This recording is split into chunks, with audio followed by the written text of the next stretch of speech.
नमस्कार मित्रों। आज हम पढ़ेंगे आपके फर्स्ट ग्रेड में जो राजनीति विज्ञान में पॉलिटिकल विचारक यानी राजनीतिक विचारक है उनके बारे में आज हम पढ़ेंगे। दो प्रकार के विचारक हैं आपके सिलेबस में, एक तो है पाश्चात्य विचारक और एक है भारतीय दार्शनिक विचारक। जिसमें आप देख सकते हैं कि मैं पहले आपको पाश्चात्य राजनीति विचारक के बारे में पढ़ूंगा, फिर उसके बाद हमारे भारतीय राजनीतिक विचारक। तो शुरुआत करते हैं वीडियो का। पहले है आपके प्लेटो। प्लेटो एक महान दार्शनिक और सर्वप्रथम जिसने राजनीति बारे में व्याख्या की हुए थे आपके प्लेटो। प्लेटो का जन्म आपके 428 ईसा पूर्व हुआ था, मृत्यु आपके 347 ईसा पूर्व हुआ था, क्योंकि ईसा पूर्व हमेशा पीछे की डेट चलता है। प्लेटो की उपाधि ये आपके सुकरात ने दी थी। क्योंकि प्लेटो इनके शरीर मतलब वास्तविक नाम तो इनका नाम था एरिस्टोक्लीज, लेकिन इनका शरीर एकदम हट्टा कट्टा यानी बाजुएं फैली हुई थी। इसका इनका गुरु है इनके सुकरात, उन्होंने इनका नाम प्लेटो दिया। प्लेटो की एक शैक्षणिक अकादमी है, शैक्षणिक संस्था से उसका नाम है अकादमी, संस्था का नाम है जहाँ प्लेटो पढ़ाते थे। प्लेटो का आदर्श राज्य की जनसंख्या थी 5040। प्लेटो ने एक सोचा कि एक ऐसा एक राज्य होगा जिसकी जनसंख्या आपकी कितनी होगी 5040। प्लेटो की आपके अध्ययन पद्धति निगनात्मक पद्धति। निगनात्मक पद्धति हमेशा पहले आपके नियम बताया जाता था, फिर उसके बाद उदाहरण दिए जाते हैं। आपने अगर रिट में पढ़ा होगा शायद। प्लेटो के सभी ग्रंथ संवाद शैली में थे। संवाद शैली यानी बातचीत की शैली में प्लेटो के ग्रंथों की शैली थी। प्लेटो द्वारा रचित ग्रंथों की संख्या आपके 36 या 38 है, लेकिन प्रमाणिक ग्रंथ है आपके 28। प्लेटो की रचनाएं आप देख लीजिए, क्योंकि कई बार राजनीतिक विचारक इनसे 2 या 3 सवाल आएंगे जो कि पिछले पेपर में आए हुए हैं। मैं आपको जब ये विचार समाप्त हो जाएंगे उसके बाद मैं आपको वो प्रश्न उत्तर आपको अवेलेबल करा दूंगा कि किस प्रकार पूछे जाते हैं। ज़्यादातर आपके प्रश्न रचनाओं के बारे में पूछे जाते हैं। तो रचनाएं आप देख लीजिए प्लेटो की। अपालोजी, प्रोटाग्रॉस, क्रिटो, सिपोजियम, यूथ्रीफोरो, फेडो, जीजियस, रिपब्लिक, सबसे मोस्ट एंड इम्पोर्टेंट, मीनो, सोफिस्टिक, स्टेट्समैन और लॉज सबसे छोटी और सबसे बड़ी। लॉज आपकी सबसे छोटी और रिपब्लिक सबसे बड़ी। पहला है आपकी रिपब्लिक प्लेटो का महानतम ग्रंथ है, सबसे बड़ा ग्रंथ है और सबसे छोटा ग्रंथ है आपके लॉज, यानी जिस पूरे आपके राज्य के अवधारणा, शिक्षा के अवधारणा, न्याय के अवधारणा लगभग आपके इसने प्लेटो ने रिपब्लिक में ही दी है। रिपब्लिक का दूसरा नाम है आपके राजनीति न्याय विषय। रूसो के अनुसार रिपब्लिक राजनीति शास्त्र का ग्रंथ नहीं, किंतु शिक्षा पर कभी भी लिखा गया सर्वश्रेष्ठ ग्रंथ है। रूसो ने इस रिपब्लिक के बारे में कहा था कि शिक्षा पर लिखा गया सर्वश्रेष्ठ ग्रंथ था उस समय जब प्लेटो था। प्लेटो ने आदर्श राज्य की कल्पना की थी, जिसमें 3 वर्ग बताए आपके। पहला है आपके उत्पादन वर्ग, दूसरा है सैनिक वर्ग और तीसरा है दार्शनिक शासक। प्लेटो का सबसे महत्वपूर्ण जो ध्येय वाक्य था यही था कि दार्शनिक शासक कैसा होना चाहिए। तो ये कुछ प्लेटो के बारे में जानकारी थी, जिनकी महत्वपूर्ण आप बुक्स याद रख लीजिए, ज़्यादातर क्वेश्चन यहीं से आते हैं। फिर उसके बाद है अरस्तु, प्लेटो के शिष्य अरस्तु। जन्म हुआ आपके अरस्तु का 384 ईसा पूर्व, मृत्यु 322 ईसा पूर्व। अरस्तु की पुस्तक है पॉलिटिक्स, दी पॉलिटिक्स का पूरा नाम है, जो कि हम राजनीतिक विज्ञान पढ़ते हैं। अरस्तु एक महान मतलब दार्शनिक था, जिन्होंने सर्वप्रथम राजनीतिक विज्ञान को वैज्ञानिक दृष्टिकोण प्रस्तुत किया। शैक्षणिक संस्था का नाम है इसके लिथियम या लिथियम, जो 335 ईसा पूर्व में शुरू की गई थी, लिथियम या लिथियम। पॉलिटिक्स अरस्तु की महानतम रचना है, जिसे राजनीति शास्त्र पर लिखी गई बहुमूल्य निधि माना जाता है। इसमें पहली बार राजनीति को एक वैज्ञानिक रूप दिया। जिन्होंने राजनीति को एक वैज्ञानिक दृष्टिकोण दिया वो आपके थे अरस्तु। मैक्सी ने अरस्तु को प्रथम वैज्ञानिक विचारक कहा था। ये कोटेशन जरूर याद रखना, क्योंकि कई बार ऐसे भी पूछा जाता है कि अरस्तु को प्रथम वैज्ञानिक विचारक किसने कहा, तो ये आपके मैक्सी ने। अरस्तु अगात्मक विधि का प्रयोग करता था। अगात्मक विधि यानी आपके उदाहरण पहले दिए जाते थे और फिर नियम बाद में बताए जाते थे। अरस्तु द्वारा अपने समय में 158 देशों का आपके संविधान का अध्ययन किया गया। अरस्तु एक ऐसा व्यक्ति था जिन्होंने 158 देशों यानी उस टाइम जो छोटे छोटे राज्य थे उनके जो संविधान था, किस प्रकार राज्य चलता था, उनके बारे में अरस्तु ने संविधान को पढ़ा। अरस्तु के आदर्श राज्य का समाज के 6 वर्ग है। यानी अरस्तु ने भी एक आदर्श राज्य की कल्पना की थी। अरस्तु ने तो देखो, प्लेटो ने आदर्श राज्य की कल्पना की थी कि ऐसा राज्य होगा, ऐसा होगा, लेकिन अरस्तु ने राज्य इन संविधान देशों को पढ़ के कहा था कि कैसा राज्य होना चाहिए। कस्य वर्ग, कारीगर, सैनिक वर्ग, धनिक वर्ग, पुजारी वर्ग और न्यायाधीश वर्ग, ये अरस्तु ने अपने समाज के 6 वर्गों में बांटा। आदर्श राज्य में शिक्षा की शिक्षा कैसी होनी चाहिए, तो 7 वर्ष तक तो आपके शारीरिक और नैतिक शिक्षा, 7 से 14 वर्ष तक आपकी सामान्य शिक्षा, 14 से 21 वर्ष बौद्धिक शिक्षा, यानी उसे बौद्धिक ज्ञान का दें। फिर आपके बाद अरस्तु की प्रमुख रचनाएं। अगर पॉलिटिक्स का जनक कहें तो वो अरस्तु ही कहेंगे, क्योंकि प्लेटो ने जरूर राजनीति विज्ञान के बारे में किया, लेकिन इतना नहीं किया, क्योंकि प्लेटो ने अपने गुरु की जो निर्मय हत्या देखी, उसके कारण उन्होंने एक दार्शनिक राजा की कल्पना की थी कि ये कोई राजा आएगा ऊपर से और अच्छा सा राज्य चलाएगा। लेकिन अरस्तु हमेशा वैज्ञानिक दृष्टिकोण और जो वर्तमान में चल रहा है उसके बारे में ही सोचता था। इसकी पुस्तक है आपके the politics one, the soul and money and revolution.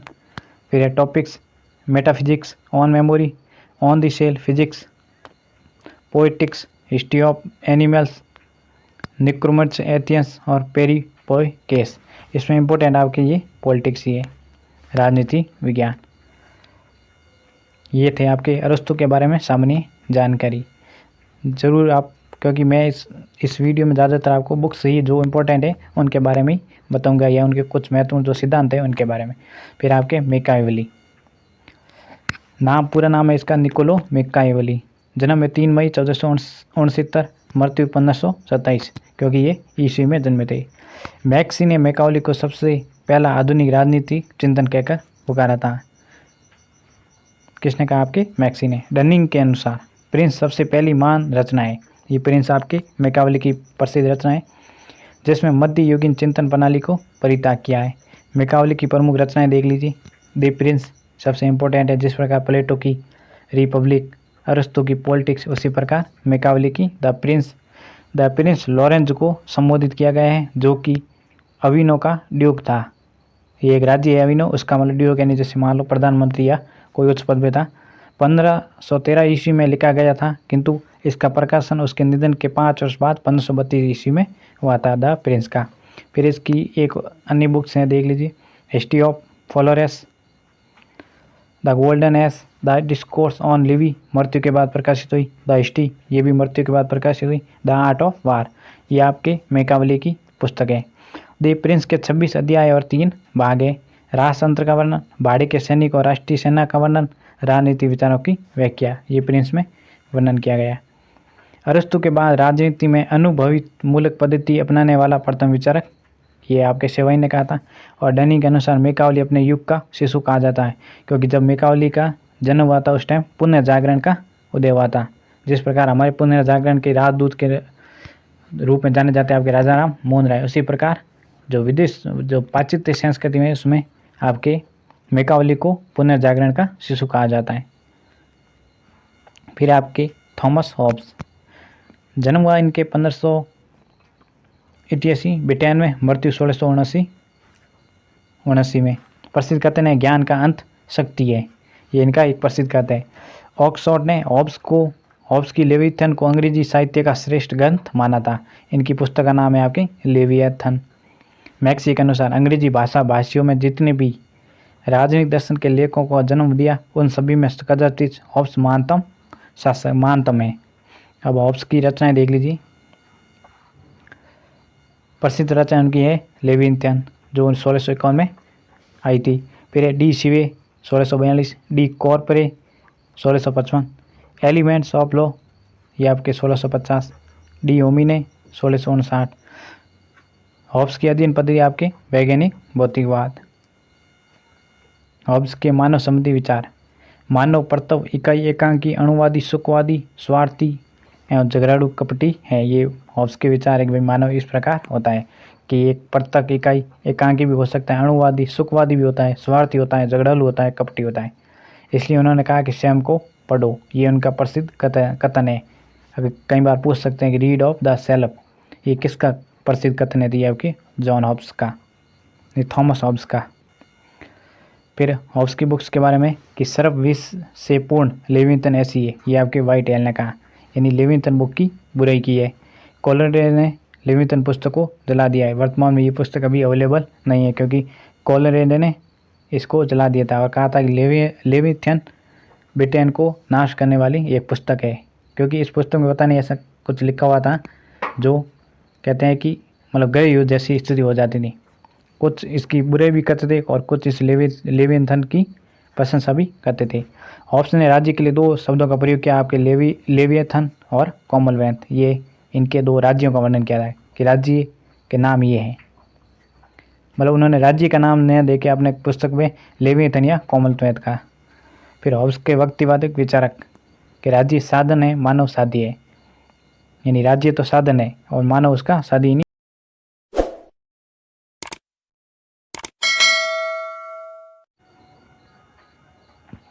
फिर है आपके जॉन लॉक। जॉन लॉक का जन्म हुआ था आपके 1632 ईस्वी रिंगटन स्थान पर, मृत्यु 1704 ईस्वी में। जॉन लॉक की प्रमुख रचनाएं देख लीजिए। मनुष्य स्वभाव के संबंध में निबंध 1690, शासक पर 2 निबंध 1690, सहिष्णुता पर पहला पत्र 1690, the letter on the toleration, two treatises on toleration, ये इनका इंग्लिश अनुवाद है, ए थर्ड ऑन टॉलरेशन। फिर आपके एसेज कंसिंग ह्यूमन अंडरस्टैंडिंग, ये इनकी प्रमुख रचनाएं हैं। फिर इनके मुख्य बिंदु देख लीजिए। जॉन लॉक उदारवाद के पिता थे, अनुभववाद के जनक थे, प्राकृतिक अधिकारों के जनक। पहली बार अगर किसी ने प्राकृतिक अधिकारों के बारे में कहा था तो वो आपके जॉन लॉक थे। राज्य की रात रिपेयर या नाइट वॉचमैन की इनको उपाधि दी गई। पूंजीवाद के पिता, क्रांति के पिता, ये इनके कुछ उपनाम हैं। फिर लॉक के प्राकृतिक अधिकार कि लॉक ने मतलब प्राकृतिक अधिकारों के बारे में कहा है कि जीवन का अधिकार, स्वतंत्रता का अधिकार और संपत्ति का अधिकार, और सबसे ज़्यादा इसी पर बल दिया गया कि व्यक्ति को संपत्ति का अधिकार भी मिलना चाहिए कि उनके जो संपत्ति होती है वो उसका हक जाहिर कर सके। संपत्ति के अधिकार में इन्होंने 3 चीज़ कही है, जीवन, स्वतंत्रता और स्वास्थ्य, ये इनके अधिकारों में सम्मिलित हैं। लॉक की समझौते की अवधारणा कि समझौता किस प्रकार है, मानव के मध्य और मानव और शासन वर्ग के मध्य। फिर इन्होंने समानता के बारे में कहा। समानता 2 प्रकार का है इन्होंने, नैतिक समानता और राजनीतिक समानता। लॉक क्रांतिकारियों का दार्शनिक पिता था, यानी क्रांति को जन्म देने के लिए अगर किसी को उत्तरदायी माना जाता तो वह थे जॉन लॉक। लॉक के अनुसार अनुभववाद से ऐसी है कि विश्व का ज्ञान और औचित्य केवल अनुभव से ही प्राप्त होता है। अनुभववाद बौद्धिकवाद का विरोधी है। इन्होंने अंगिक राज्य के बारे में कहा कि 3 जने ऐसे जो राज्य के सम्मिलित हैं, प्लेटो, अरस्तु और रूसो। इन्होंने 3 के बारे में वर्णन किया। इसके बाद है आपके जीन जैक्स रूसो। रूसो एक सबसे बड़ा दार्शनिक था अगर प्लेटो और अरस्तु के बाद देखा जाए तो। रूसो का जन्म 1712 ईस्वी में 1712 स्विट्जरलैंड में जनेवा नामक स्थान पे हुआ था। रूसो से संबंधित मुख्य बिंदु कहते हैं कि रूसो के जो पिता थे वो बड़े शराबी और मतलब बुरे व्यक्ति थे और रूसो को उन्होंने बहुत तंग किया। इस कारण रूसो मतलब कम उम्र में ही घर छोड़ के चले गए थे। अगर शिक्षा के बारे में और कुछ भी दार्शनिक के बारे में जाने तो रूसो सबसे मतलब अपने प्रेरणादायक स्त्रोत था।